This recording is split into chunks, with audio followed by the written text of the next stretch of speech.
So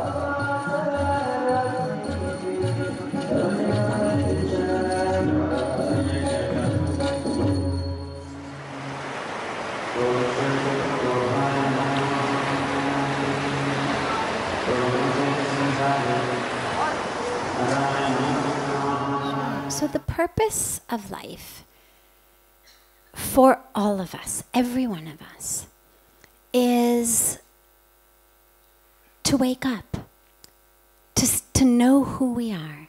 That's why we have taken human birth. This is what our scriptures, this is what the tradition tells us. The reason that each of us has taken birth as a human is to experience, to know, but not intellectually know, the divinity within the self. And the oneness of that divinity within the self with the divinity in the world. That is yoga. When we say yoga, yoga means union. Union of the self with the divine. When we talk about enlightenment or self-realization or God-realization or whatever term we like to use, moksha, right? Most of us think of moksha as something after death, but it's not. It's here. And it's freedom from the identification with this body into the identification of myself as the divine.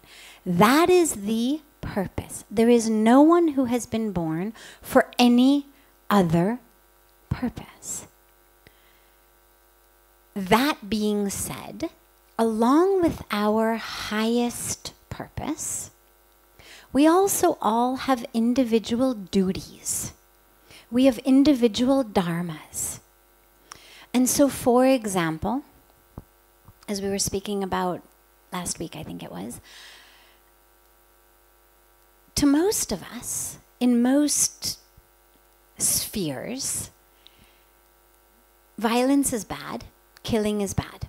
On pretty much any level, you'd say killing is wrong, war is wrong, violence is wrong, right? Well, here we have Arjuna, whose dharma, whose duty is to fight this war. And Lord Krishna, who explains to him, no, you're not going to get off quite so easily.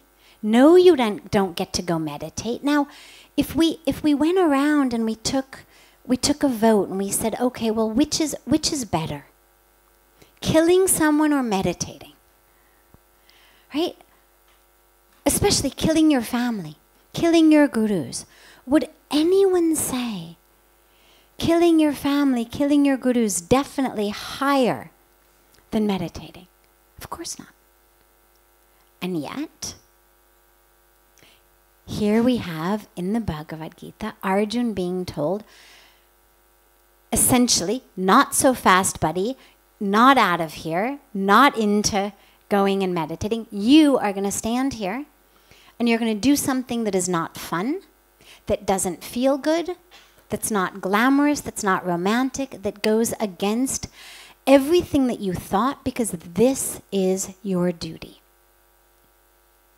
So, in addition to the purpose, because clearly, if we simply said my purpose is to realize my divine nature, it's going to come much more easily if I were sitting somewhere meditating than if I were firing arrows out of a bow. But along with that, we all have duties. We have our dharma. And that's individual. I mean, yes, of course, there's universal dharma as well, but we all also have our individual dharma. And that's very individual. That each of us, and it's also, not only is it individual, but it also changes. It changes as our life goes on. Your duty at this stage of life may be very different than your duty was 10 years ago or your duty 10 years down the line. So this is where we have our purpose that we must hold on to as we do everything. Because sometimes our duties aren't fun. Sometimes our dharma may not be fun. You know, I mean, you imagine if in order to make ends meet, you're a housekeeper in someone's home, and so you spend all day long scrubbing floors and washing dishes. Well, no, that's not your purpose. It wasn't that you came onto earth with dishwasher stamped on your behind. It's also not your duty or dharma in terms of you don't have the dishwasher dharma. But your duty is to provide for your family or for yourself. Maybe you really want an education, but there's no money for an education. So you've got to do whatever you need to do to make enough money to put yourself through school or to put your kids through school.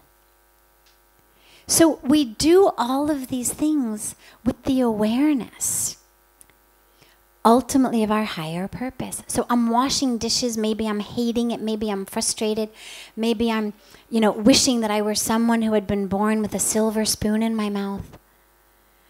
But if I can, instead of allowing my mind to go there, because that's identifying as the dishwasher.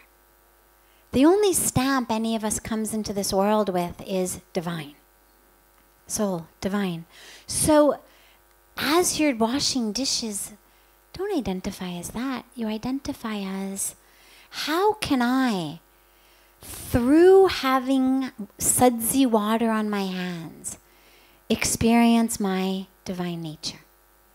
Because the divine nature is just as able to be present with sudsy hands as it is doing something else. It's not that the divine nature can only be experienced if you're behind the wheel of a Mercedes and not if you're, sitting in an auto rickshaw or in a bus. Whatever you're doing, you can experience your divine nature. And so as we are fulfilling our duties, which aren't always fun, aren't always easy, aren't always glamorous, aren't always romantic, aren't always what our first choice would be if given a choice. If we can realize, how can I experience my divine nature? How can I get closer to God? Then we're fulfilling our duty as well as our purpose.